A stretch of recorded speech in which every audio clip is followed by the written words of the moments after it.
રાજકોટનો ધરોહર લોકમેળો રાઇડ્સ વિના શરૂ થયો, પણ રાઇડ્સ ન હોવાથી મેળો ફીકો લાગી રહ્યો છે.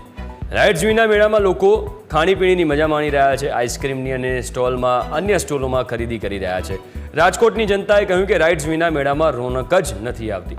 કડક એસઓપીને કારણે રાજકોટના મેળામાં રાઇડ્સ શરૂ નથી કરાઈ. નિયમ વિરુદ્ધ જઈને તંત્ર કોઈ છૂટ નહીં આપે એ વાત સ્પષ્ટ છે. તેવામાં મેળાના પ્રથમ દિવસે 250 સ્ટોલમાંથી માત્ર 100 જેટલા સ્ટોલ જ ખુલ્યા છે. રાઈડ વગર તો મેળાની મજા શું? રાઈડ હોય તો મેળાની રોનક આવે.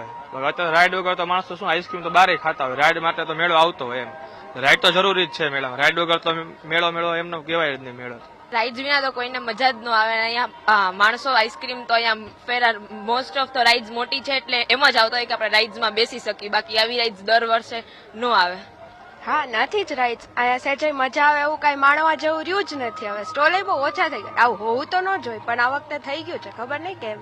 સોલ્યુશન હોવું જરૂરી છે, કેમ કે સોલ્યુશન વગર તો આવો મેળો દર વર્ષે રહેશે તો જનતા સૌરાષ્ટ્રનો બેસ્ટ મેળાની બદલે સૌથી વેસ્ટ મેળો કેવા બનશે. એટલે આવું તો ન હોવું જોઈએ.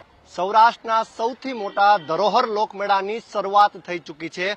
આજથી આ લોકમેળો 5 દિવસ ચાલવાનો છે, પરંતુ લોકમેળાની રંગત એટલે રાઇડ્સ જ બંધ છે. લોકો કહી રહ્યા છે કે રાઇડ્સ વગર અમે આનંદ કેવી રીતે માણીએ. હાલ તો અત્યારે લોકો સ્ટોલ જોઈને મેળાની મજા માણી રહ્યા છે, ત્યારે અનેક રાઇડ્સ હજુ ફિટ થવાની પણ બાકી છે.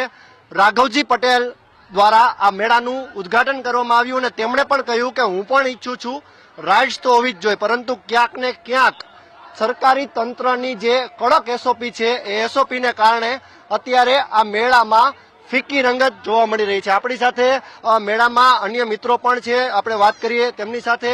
મેળાની મોજ તો ચાલુ થઈ ગઈ, પરંતુ રાઇડની મોજ નહીં. શું કહેશો? રાઇડ વગર મેળો જ ન કહેવાય. ખરેખર આ સરકારની ભૂલ છે. પબ્લિક ખરેખર કૃષ્ણ જન્મોત્સવમાં રાઇડની જ મજા માણતી હોય. આજ તમે જોઈ શકો છો રાઇડ બંધ છે તો સ્ટોલ ધારકો પણ બંધ છે. આજ નાના માણસો છે, ગરીબ માણસો છે, એની રોજીરોટી છે. આખા વર્ષનું ગુજરાત આના ઉપર ચલાવે છે. 7મ 8મનો મેળો રાજકોટમાં હોય તો એમાં આખા વર્ષની રોજીરોટી નીકળતી હોય.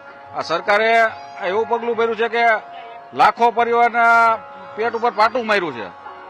અન્ય શહેરોમાં ચાલુ છે, ત્યાં પણ ફાઉન્ડેશન રાઇડમાં ભરવામાં નથી આવ્યા અને રાજકોટમાં જ બંધ છે હાલ તો.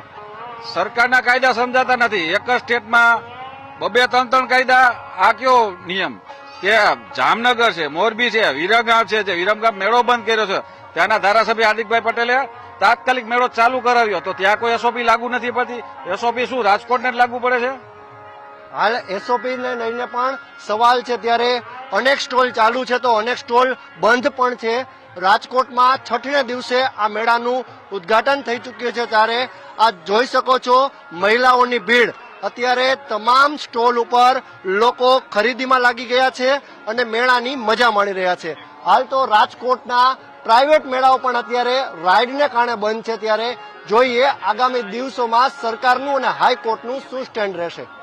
કેમેરા પર્સન ભાઈ ત્રિવેદી સાથે ઋષિ દવે, ન્યૂઝ કેપિટલ, રાજકોટ.